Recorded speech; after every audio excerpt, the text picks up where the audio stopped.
A e dini se jo vetëm ajo që ham, por edhe ora kur ham mund të ndikojë në peshën dhe shëndetin tonë.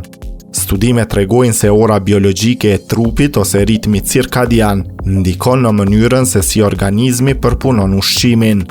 Studiuesit kanë zbuluar se njerëzit që hanë më herët gjatë ditës mund të humbin peshë më lehtë se sa ata që i shtyjnë vaktet për më vonë. Por çfarë ndodh kur ham shumë afër kohës së gjumit? Në një studim me më shumë se 800 të rritur, pjesëmarrësit e përpunonin sheqerin në gjak më keq kur konsumonin ushqim vetëm një orë para gjumit, krahasuar me ata që hanin disa orë më herët. Arsyeja lidhet edhe me melatoninën, hormonin që rritet në mbrëmje për ta përgatitur trupin për gjumë. Kur ham në këtë moment, organizmi nuk e përpunon ushqimin në të njëjtën mënyrë si gjatë ditës. Ngrënia vonë mund të ndikojë edhe teoria.